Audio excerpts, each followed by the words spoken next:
За сүүлийн өдрүүдэд энэ захим ертөнцид гараад байгаа энэ прокурорын байгууллагын ажилтан, цагдаагийн байгууллагын ажилтан нэр бүхий иргэдтэй холбоотой хэргийн талаар одоо та бүхэнд эрүүг эрэг хэн шийдэх тухай хуулийн 29-ийн 3 дахь хэсэг зааснаар зөвшөөрөгдсөн хэмжээнд товчхон мэдээлэл өгье гэж энд ирлээ. За энэ хэрэгүүдийг шалгахаар одоо цагдаа ерөнхий газраас ажлын хэсэг байгуулсан. За доорх хэргийг бол шалгаж шийдвэрлэхээр ажиллаж байна. За энэ нь бол одоо иргэн цагдаагийн байгууллагад 2026 оны 6 сарын 28-ны өдөр Булган аймгийн Бүрганга сумын нутаг дэвсгэрт үйл ажиллагаа явуулдаг Алтны шорон ордны ашиглалтын тусгай зөвшөөрлийг нэр бүхий компаниас 5 сая доллараар худалдан авахар гэрээ байгуулан за 2022 оны 3 дугаар сараас 5 дугаар сарын хооронд за 2 удаагийн гүйлгээгээр нийтдээ 14.7 тэрбум төгрөгийг за иргэн гээгийн дансанд шилжүүл залиулсан тухай гомдол гаргасан.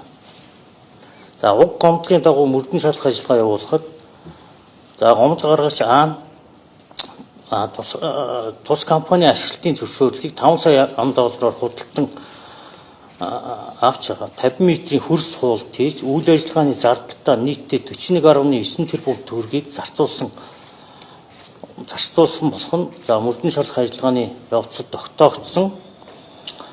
За энэ нөхцөл байдал үүссэн байхад иргэн гээ хуурч мэхлэн зохиомжтой байдлыг зориудаар бий болгож за тус компани өөрийн нэрээр буцаан шилжүүлэн авсан мөрдөн шалгах ажиллагааны явцад нотлох баримтаар тогтоогдсон.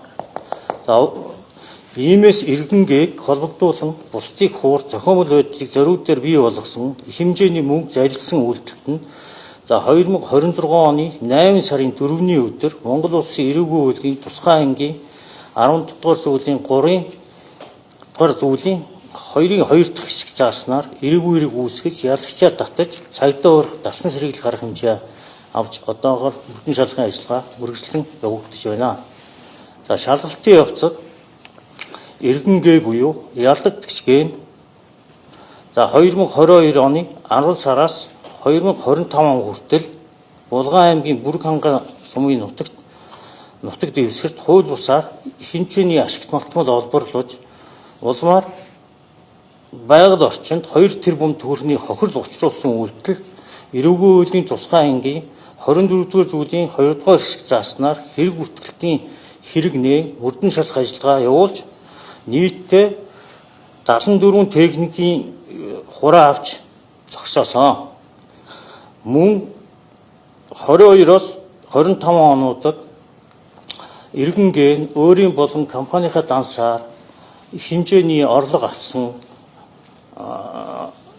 үйлдэлт нь татвар төлөхөөс зайлширсан байж болцсогүй үйлдэл байх тул мөрдөн шалгах ажиллагааг үргэлжлүүлэн явуулж байна. Чинбат гэж хүн энэ хэргийн оролцогч биш ээ нэгдүгээр. Хувьцаа эзэмшигчээр энэ хэрэгт явж байгаа. Иргэн гэж гомдол гаргагч хүний алт олборсон алтыг мөрдөн шалгах ажиллагаанд шалгаа тогтооцсон байгаа. За ганц зөргийн цагдаа урах дарсан сэргийлэх арга хэмжээг хуульд заасан үндэслэл журмын дагуу прокурорт мөрдөгчийн саналыг хүргүүлж прокурор нь мөрдөгчийн саналыг үндэслэлтэй байна гэж үзэн шүүхэд хандаж шүүх авч хянан хэлцээд түүнийг цагдаа урах дарсан сэргийлэх арга хэмжээг авсан.